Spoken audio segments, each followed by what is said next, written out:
Hey guys, how's it going? This is Nick. Just wanted to show you a new project I've been working on recently. If you can't tell already, it's a portable Nintendo 64 handheld unit. I just wanted to give you guys a general walk around the system in this video and talk about some of its features and then show you some games playing on it at the end. So let's get right into it. If you can't tell, the case is 3D printed. The front part here, this whole plate was printed using blue 3D printing filament, and the rest was printed using an ivory filament. There's a 3.5-inch LCD display on the front. That's just a standard composite LCD module that you can find on Amazon or eBay, such as. And also on the front, you notice there's all the components or buttons that you'd find on a standard Nintendo 64 controller. On the left here, we have a original Nintendo 64 analog stick. You have a start button. You have your directional pad, up, down, left, right, of course. And this is a C pad, so it's basically all four of the C buttons brought out with a directional pad. Because C buttons are usually used for camera functions in a lot of the Nintendo 64 games, I thought it'd be good to utilize a directional pad for that. You got B and A right here, and this is Z. And you have L and R. I chose to put L and R on the front of the unit because they're not very commonly used in video games, so I thought it'd be a nice twist for my unit just to put them on the front and have access to them that way. And on the back, we have a secondary Z button. So this one's good for shooting games such as GoldenEye, which use the Z button more like a trigger or a shoot button. And on the back as well, you notice there's another connector, and this is for a memory pack. So some games on the Nintendo 64 save via a memory card, and if you're playing such a game, all you have to do is plug it in the back, boot up the unit, and just save directly to it that way. Coming to the front of the unit here, we have a 9-pin D-sub connector. I'll talk about that later. We have a analog video out RCA jack, and this is so you can connect to your TV and play on a larger display. And this is a headphone jack. I went with headphones only on this console because I wanted to minimize costs, and honestly, headphones aren't something, speakers, aren't something that I would commonly use on the system because mostly I'd use it out in public and I don't want everybody else to obviously hear my games. So I decided to go headphones only with this one. And let's go to the top of the unit here. We have a DC in jack. This is for charging the batteries, and we have a power switch to power the unit. And I think that's about it. Other than this is an expansion pack slot, so this is where you plug in your expansion or jumper pack, of course. And you also have your cartridge slot. It's a pretty well-designed cartridge slot. You don't have to worry about the game wiggling around in there. It's a pretty snug fit, and the game won't crash on you if you move or anything like that. So coming back to this D-sub connector here on the front, I have this little unit I made in addition, and what this does is it connects to the connector. Oops, it's hard to do this with one hand. Like so. And what it does is it lets you play the unit off of wall power while it's charging. This is another DC in jack, but it also brings out all the other controller inputs, so you can play multiplayer games like Super Smash Brothers. Speaking of DC in, there's two AC adapters for this unit. This is the charger, so this one plugs to the top so you can charge the batteries, and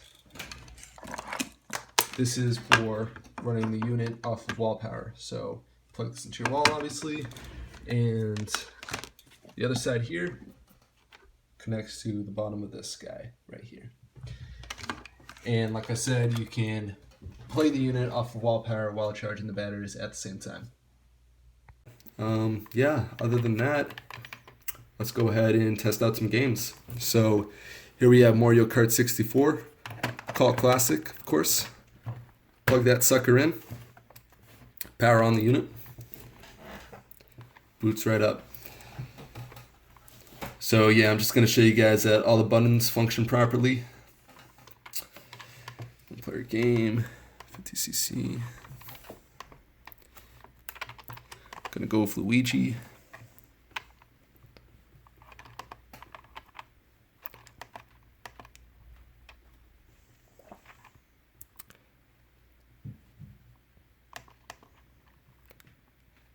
I haven't played this game in a while, so please bear with me. So you can see the analog stick is working correctly.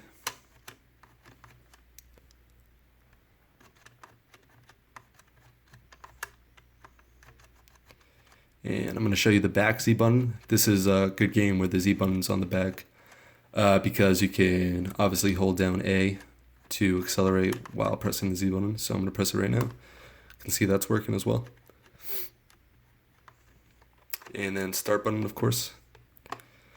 Yep, so that's Mario Kart 64. Let's go ahead and try Doom. There we go.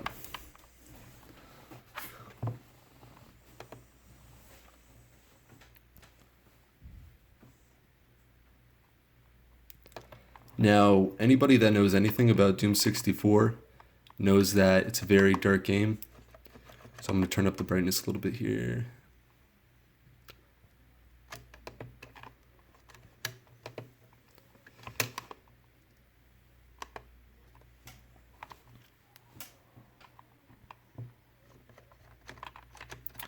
And yeah, we can barely see anything.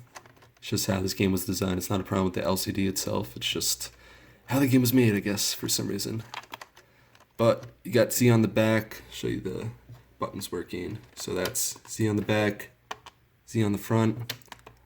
B and A cycle through weapons on this game. So B, A, and L and R strafes. L, R. And then the D-pad has the same function as the analog stick. Analog stick works all directions, of course. And start button. So that's Doom.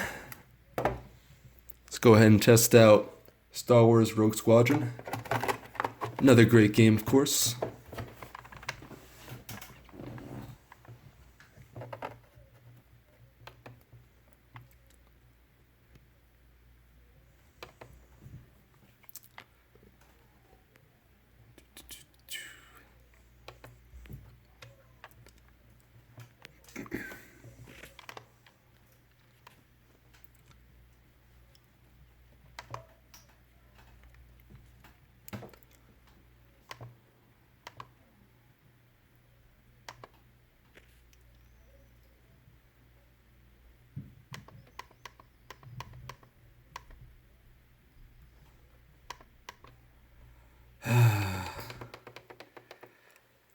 Fortunately, this game takes forever to get into.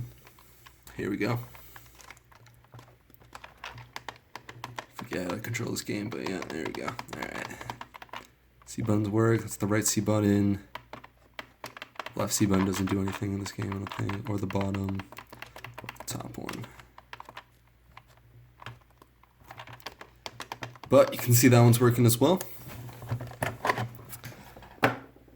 Duke Nukem 64.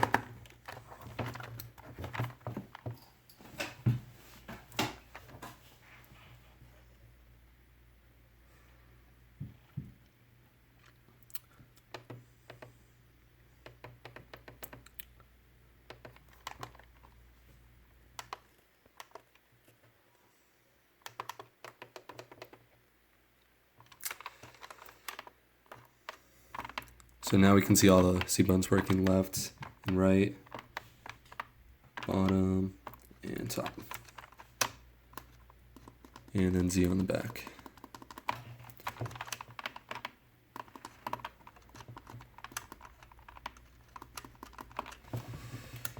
And then we have everyone's favorite, Zelda Ocarina of Time.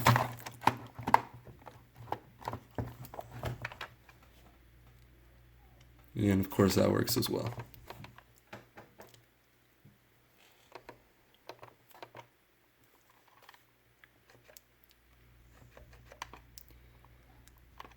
Now I'm going to try to show you guys that audio is working on this. So I'm going to plug in my headphones here and try to put it up to the microphone on the camera so you guys can maybe hear it.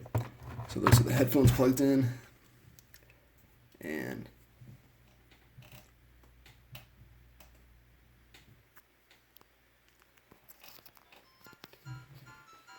can't tell if you guys can hear that, but does work. If you can't, just trust me on that. But yeah, those are a few games playing on it.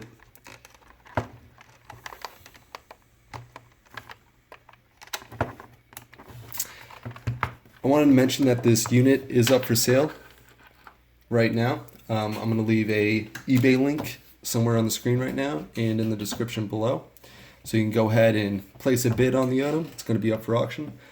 And yeah, I hope you guys enjoyed the video. I had a lot of fun making it, and it's really a great sturdy handheld unit. So yeah, if you guys are interested, go ahead and drop a bid on eBay, and thanks for watching, guys. Have a great day.